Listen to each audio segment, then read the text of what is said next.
Okay, so I've got water. It's a saturated liquid at 1 bar. It goes into a pump, and it's pumped up to 50 bar pressure. Okay, I want to find the pump work two ways. One, using this internally reversible steady state flow process of an incompressible substance. Use that equation, and the other is to use an energy balance.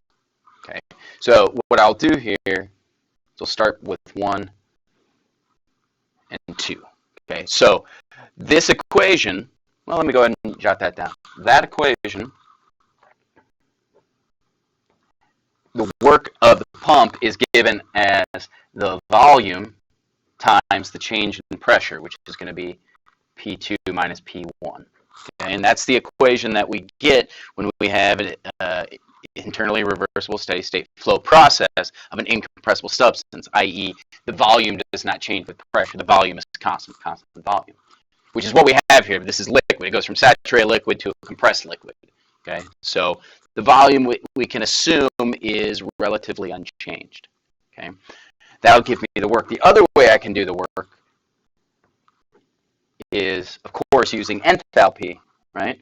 Where I have basically H2 minus H1. Okay, so what I'm going to do here is I'm going to look up these values in the tables and use these two equations and compare the answers, essentially. Okay, so initially I'm at saturated liquid. So X1 is 0, P1 is 1 bar. Okay, and then P2 is 50 bar. Okay, so I got my pressures. What I need to do here is I need to look up V1. I'm going to assume V1 equals V2, so that volume again is constant. That's what I'm going to assume here. Okay, and then I'm going to look up H1. Okay, and then yeah, to find, I need another value over here to find H2. So what I'll do here is, again, internally reversible. Okay, this pump is adiabatic. Okay, so I will assume that it is isentropic. Okay, so I'll look up S1, set that equal to S2. Once I have P2 and S2, I do have an equation at this high of a pressure. I can go ahead and look up H2. Okay, so let's start here with this value. Okay, and I'm going to start with saturated water at 1 bar. And I'm going to use this as my volume, 0.00104. Okay. Then my enthalpy will be right here, 417.46. And then my entropy, which I'm going to use to help me find state 2, is 1.30.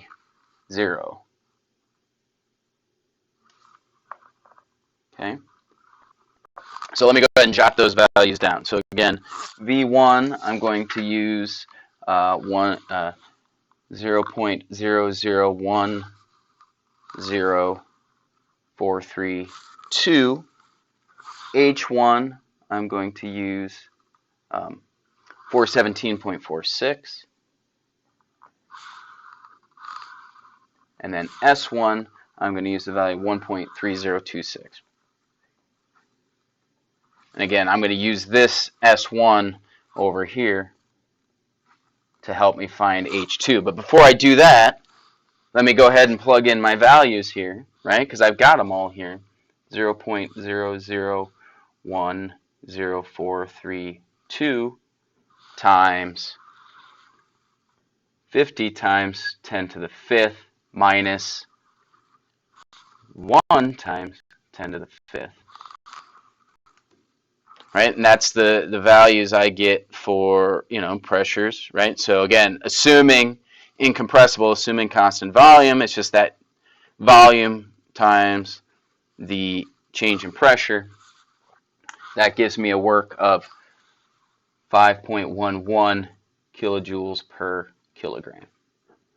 Okay, so that's what I do using this equation, which is a pretty simple equation. I just find that volume, the change in pressure. And again, this is a very specific case. incompressible, steady state, flow, reversible. Okay, so for that specific case, basically liquid in a pump is when we're going to use that equation.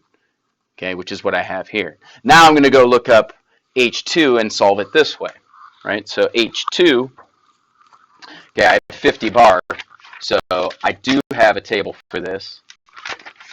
It's right here, the compressed liquid water table.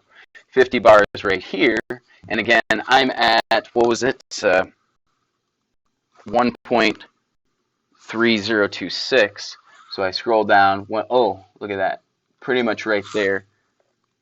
Okay, so I get what do I get? I get 422.57.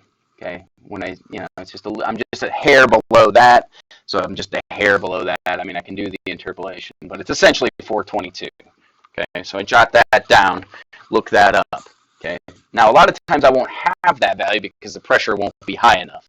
This is pumped high enough that I do have that, or I might have a refrigerant where I don't even have the value there. I don't have a table for that. So anyway, 422.57.